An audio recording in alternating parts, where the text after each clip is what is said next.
How many rooms did you sell for $0? Believe it or not, a lot more than you think. When your property has unsold rooms, you might as well have sold those rooms for $0.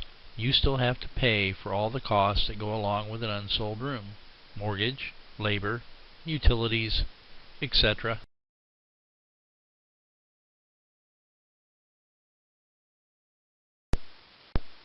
If you've been in the hotel business for a while, you may have to unlearn some things you were taught in the 80s and 90s, particularly revenue management.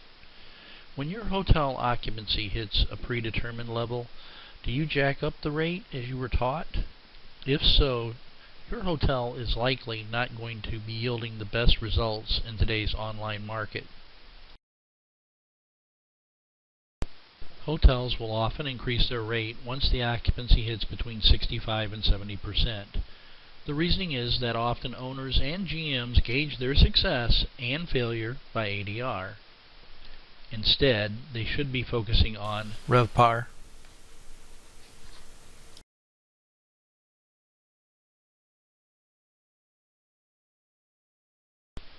The thinking usually goes something along this line. You have occupancy. Now let's work on increasing the ADR. So, you start increasing the rate beyond what the market will bear. As a result, you stop selling rooms and start pushing rooms to your comp set. Your competition is usually the winner in this scenario without doing a thing.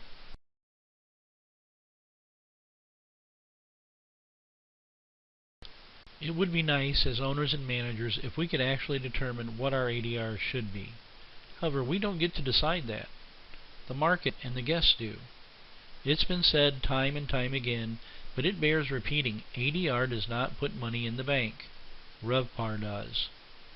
Just in case you're not familiar with RevPAR, this is the metric that measures how much money you have actually earned per room, sold or unsold.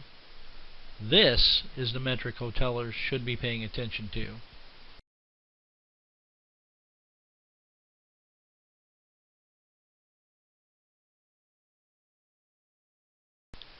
Instead of raising your rates when the occupancy hits between 65 or 70%, the smart hotel owner or GM should be looking at the demand based on a variety of other factors, such as market compression from various segments, what groups they may have had last year returning, has your booking window lengthened or shortened, most importantly, what are your current market rates.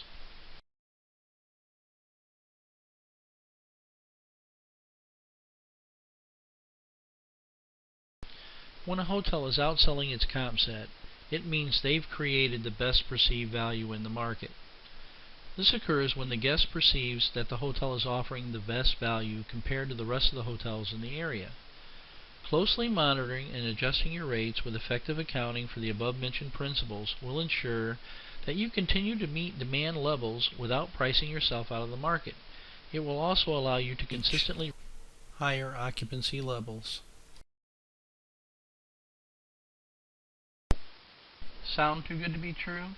It's not, as long as you don't make these common mistakes. Don't price yourself out of the market. OTAs and internet give guests complete transparency into pricing. Are your rates higher than your competitors? Are your rates higher than hotels with higher star ratings or with more amenities? When this happens, you won't sell your remaining inventory no matter how many rooms you've already sold. You've simply decided 70% is enough. Don't let technology get in the way. Revenue management should be a strategy, not data analysis. Revenue management systems help the revenue manager handle the collection and analysis of data, but often leaves little room for strategy. Hotel owners and managers should ask themselves the following questions. If I do blank, will it put more money in the bank? Will I sell more rooms if I do this? Am I selling my rooms at a price that makes sense to potential new guests? If you'd like to get star reports that look like this, let Heritage Consulting show you how. Notice that the RevPAR index is at 100.1%.